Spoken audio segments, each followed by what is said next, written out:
55 Miles to the Gas Pump by Jenna Gleason, Colin Turner, Valerie Ho, David Johnson, and Salvador Moreno. To begin, there are some examples of the schools of criticisms we learned about in our textbook. Some of these approaches to critical thinking have been practiced for centuries, and some are relatively newer schools of thought. Critical thinking allows you to understand the text better and to look deeper into the literature as a work of art.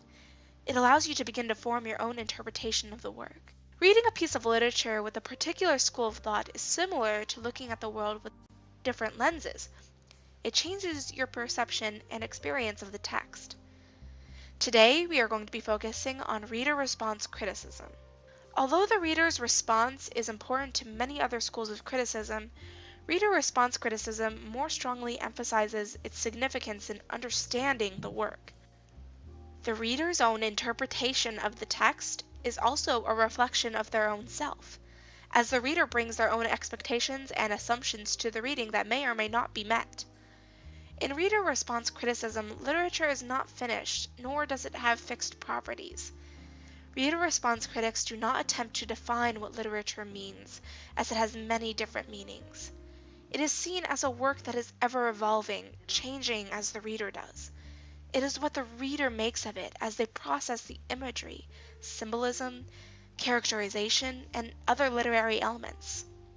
Even just one reader can produce many interpretations of the same text. Reader response critics pay attention to how we read and what influences our reading. Those interpretations are affected by the background of the reader, and some factors include the reader's culture, the reader's gender, and the reader's economic background or socioeconomic class. Finally, reader response critics see reading as much of a creative process as writing is. A reader's interpretation of the text is basically what they perceive of the text. It requires the reader to carefully analyze the text and its literary elements to find a meaning or message, which may or may not have been the author's intention, which contributes to the reader's experience of the text, because authors do establish some kind of outline in their work that limit false or absurd interpretations. Reader response criticism helps us understand how the reader's interpretation is a reflection of their own self. For example, a reader's interpretation can tell us a lot about their own morals and values. Reader response critics do this by looking at how the elements of a story, such as language, affect the reader and their interpretation. 55 Miles to the Gas Pump is a very, very short story by Annie Proulx about a couple that lives very, very far away from society. To make a reference to the title, they live 55 miles away from the nearest gas pump. They are basically living in isolation. In the beginning of the story, we are introduced to Rancher Croom, who we, the reader, begins to perceive as a drunk. In a drunken haze, Rancher Croom jumps off a cliff to his death. Meanwhile, while he is gone, Mrs. Croom breaks into her own attic at home to gruesomely discover the dead bodies of Mr. Croom's past lovers.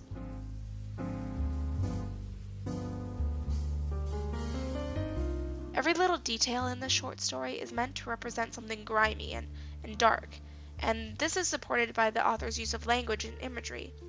The description of Croom's strange beer conveys that something clearly doesn't sit right with him, and is the start of a sing into the troubled life the couple led.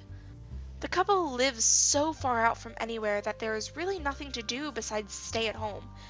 They lived together for 12 years, and this seemed to be the only time that the wife was alone and able to try and break into this room.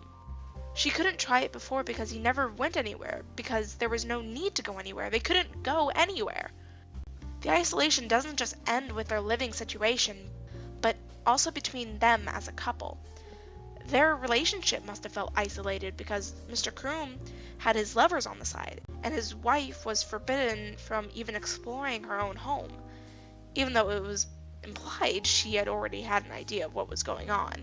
And then there's the matter of the last line of the story. When you live a long way out, you make your own fun. It's a strange ending, and it might catch the reader's attention.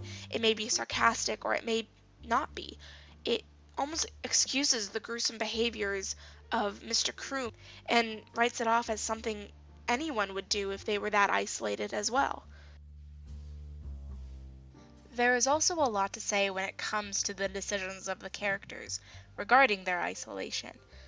Mr. Kroom has to pick up these girls from somewhere, and it's ironic because his home is incredibly far out from any type of society, and yet he is still able to find girls to bring to his home.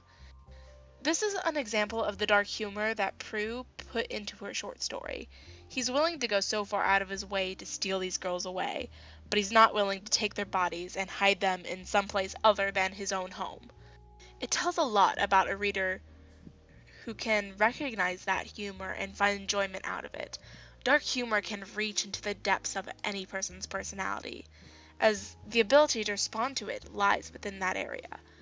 There is a huge diversity between the ways that readers can react to and recognize this type of humor that Prue specializes in.